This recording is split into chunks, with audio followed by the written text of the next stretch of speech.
आप सभी को जय मसीह की। परमेश्वर को धन्यवाद देते हैं कि एक और समय परमेश्वर ने दिया, उसके वचन से हम कुछ सच्चाई को देखने पाएँ। इससे पहले कि हम इन सच्चाई को देखें, आइए प्रार्थना करते हैं।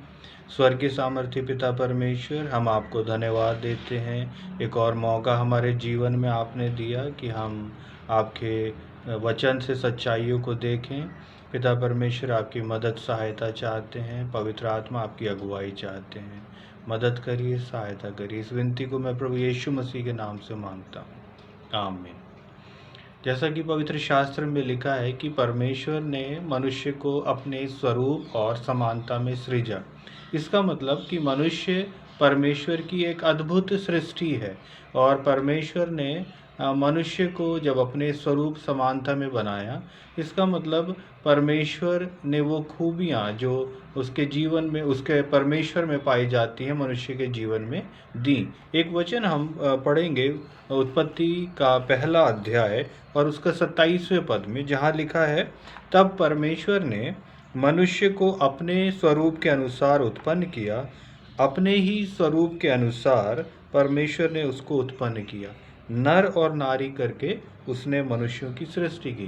तो यहाँ पर हम देखते हैं जब परमेश्वर ने मनुष्य को बनाया तो नर और नारी और पुरुष और स्त्री करके उसने बनाया। तो यदि हम उत्पत्ति का दूसरा अध्याय और 18 पद में पढ़ें तो वहाँ क्या लिखा है, फिर यहोवा परमेश्वर ने कहा, आदम का अकेला रहना अच्छा नहीं, मैं उसके लिए एक ऐसा सहायक बनाऊंगा जो उससे मेल खाए। तो हम देखते हैं कि परमेश्वर ने आदम के विषय में सोचा और उसके लिए एक सहायक बनाने का निर्णय लिया। और वो सहायक परमेश्वर ने कैसे बनाया, उसका जिक्र भी हम पवित्र शास्त्र में पाते हैं। और उत्पत्ति का 2 अध्याय 21 से लेकर 23 पद को यदि हम देखें तो वहाँ पर हम पाते हैं कि परमेश्वर ने किस प्रकार से आदम के लिए एक सहायक बनाया।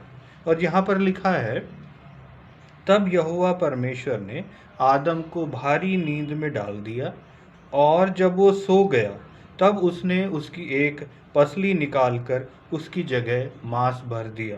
और यहोवा परमेश्वर ने उस पसली को जो उसने आदम में से निकाली थी स्त्री बना दिया और उसको आदम के पास ले आया।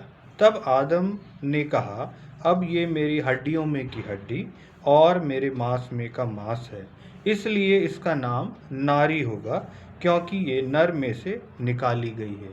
तो हम देखते हैं किस प्रकार से परमेश्वर ने नारी को, स्त्री को बनाया। और अगर हम उत्पत्ति का 3 अध्याय और उसके 20 पद में पढ़ें तो वहाँ लिखा है, आदम ने अपनी पत्नी का नाम हव्वा रखा, क्योंकि जितने मनुष्य जीवित हैं उन सब की आदि माता वही हुई। तो इस वचन को पढ़कर हम ये पाते हैं कि जितनी मानव जाति, जितने लोग हम इस दुनिया में देखते हैं, पूरी मानव जाति वो हवा से ही वे लोग उत्पन्न हुए। तो इस प्रकार से हम देखते हैं कि सभी लोग परमेश्वर की सृष्टि हैं और परमेश्वर इसीलिए अपनी इस सृष्टि को, जो कि मानव जाति है, बेहद प्रेम करता है।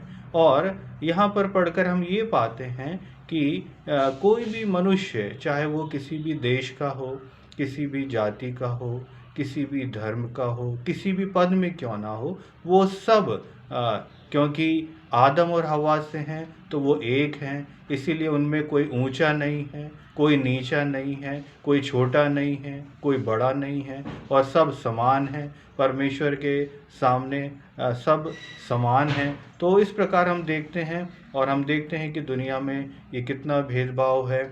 और कोई कहता है कि अपने को दूसरे से ऊंचा बताता है और इस तरह से दूसरे को नीचा बताते हैं। तो बाइबल के आधार पर ये गलत है।